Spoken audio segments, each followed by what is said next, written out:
मान, ये मनी तो है, सब कुछ कर रहा और क्या करता, कमंड करता, गरुड़ करता, काम करता, क्रोध करता, लोभ करता, मोह करता, ये मनी का तो सारा ही है।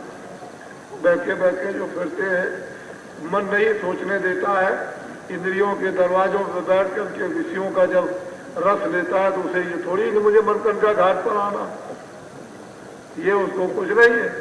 वो तो अभी तक शाम तक उधम करता था, तूफान करता था, लेकिन रात्रि को 2 घंटे के बाद में मनगंगा घाट पर आ गया। ये उसे मालूम थोड़ी है, ये मनी का तो तूफान है और क्या।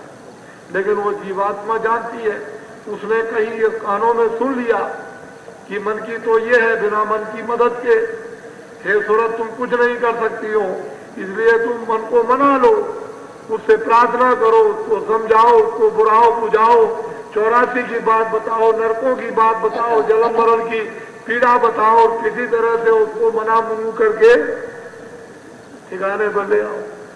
ऐसा बहका हुआ दुश्मन, इसीलिए तो मोहम्मद साहब ने कहा यही मन तो शैतान है, इसी मन से तो लोग तमाम तबाह हो गए, बर्बाद हो गए।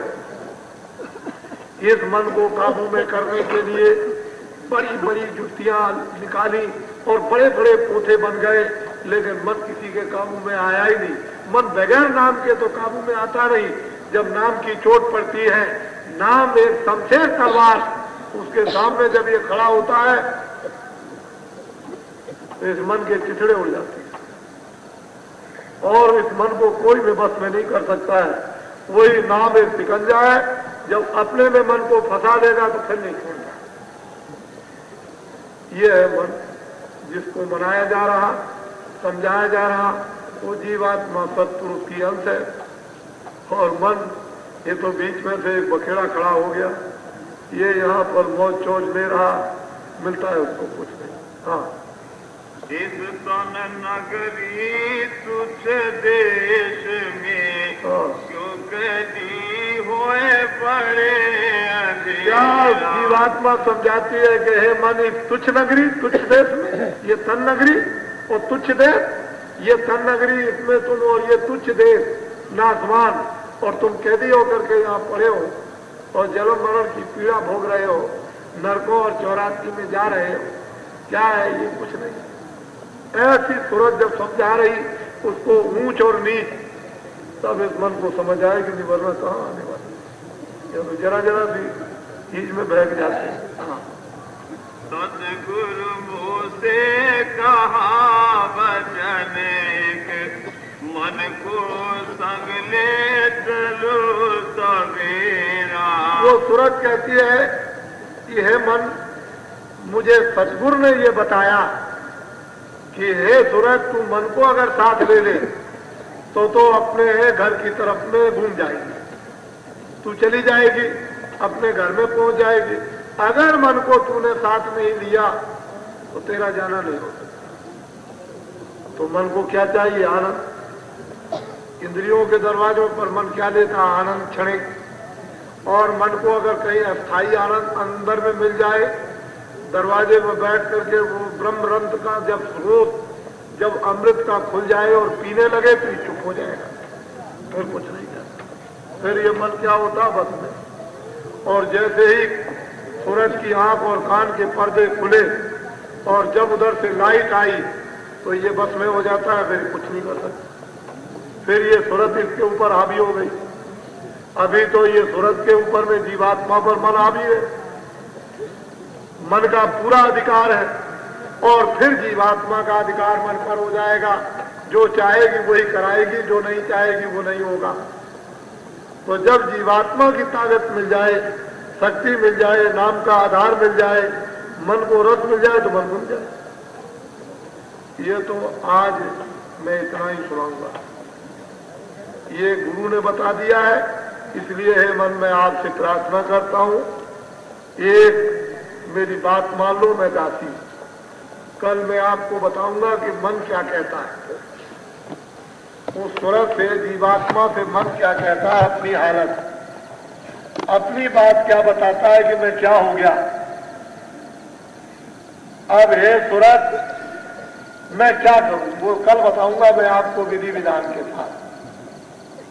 तो आज का सत्संग दिन में तो होता ही है 1:30 बजे, और शाम को रात्रि को 7:30 बजे।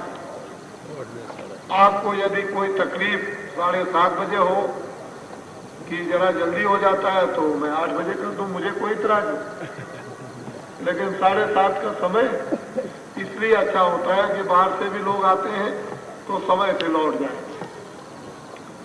दूसरी बात यह है, बच्चे बच्चियों बाहर से जो आए हुए हो, नर नारियों, गांववासी उन दिनों में आएंगे। इन दिनों में दूर दूर से 25-25, 30-30 मील से लोग पैदल चल करके आएंगे यहाँ। तो आप लोगों को बड़ी सावधानी से अब रहना होगा।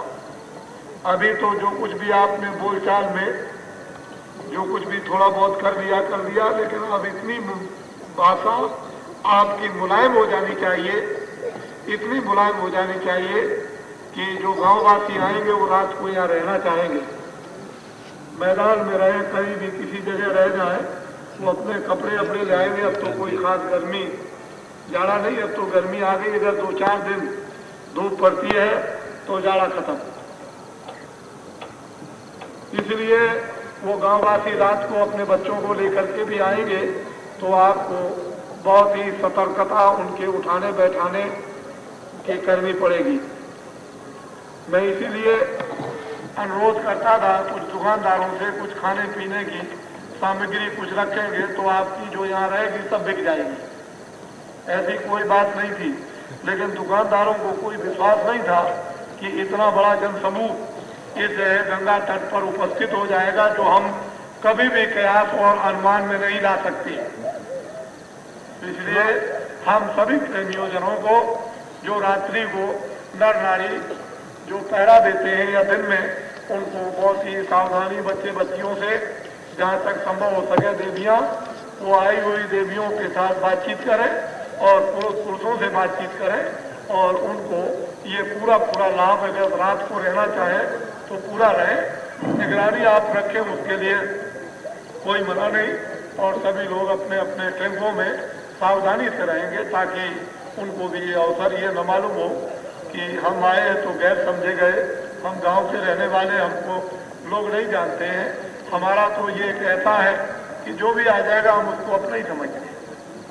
बस इतनी बात है कि बहू बेटियों की तरफ में आप कोई बुरी निगाह, कोई ख्यालात मत करें, कोई व्यवहार बुरा मत करें, और बाकी कोई बात नहीं है। अगर कोई चोरी चमारी की भी कोई धारणा आपके अंदर नहीं है तो आप ये अनुभव करके देखो कि कोई भी बच्ची खाना बना रही हो और ये कहो कि मुझे भूख लगी है, मुझे भी आधी रोटी, 1 रोटी दे दीजिए, तो आपको अपना नहीं खाएगी, आपको खिलाएगी। ये तो प्रेम भाव इस प्रकार का है।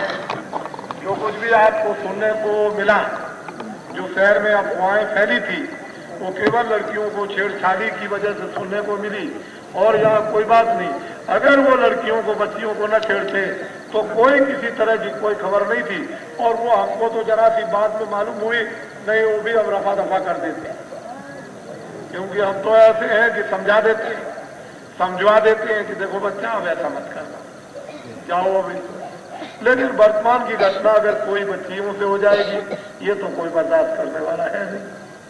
इसलिए अब सबने ये अनुभव कर लिया, जितने भी बच्चे बच्चियां बाहर से आए, हर जगह से आए, उन्होंने सब अनुभव कर लिया। बात बिल्कुल सही है, और ये तो ध्यान होना चाहिए क्योंकि इनकी भी तो बच्ची आई हुई है।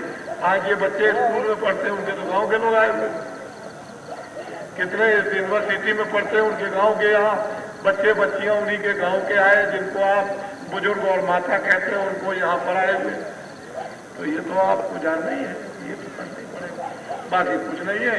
अब देखिए इन दिनों में 2-3 दिनों से कितना बड़ा परिवर्तन आपको दिखाई दे रहा है कि अपनी जगह पर सब धीरे से सब अपनी जगह पर सब चीज आ गई और सब ठीक होने लगा है। भगवान सबको फल फायदा दे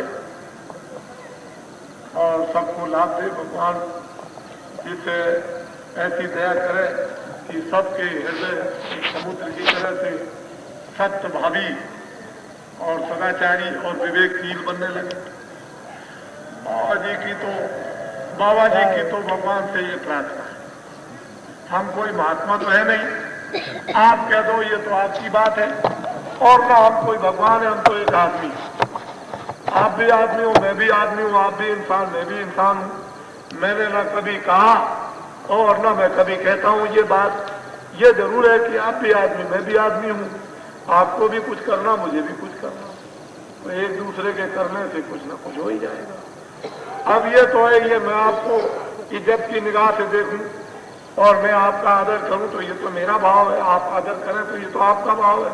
ये तो आप इनसे पूछें तो ये आपको बताएंगे, और मुझसे पूछे कि मैं इनका आदर कैसे करता हूं, ये तो मैं बताऊंगा आपको।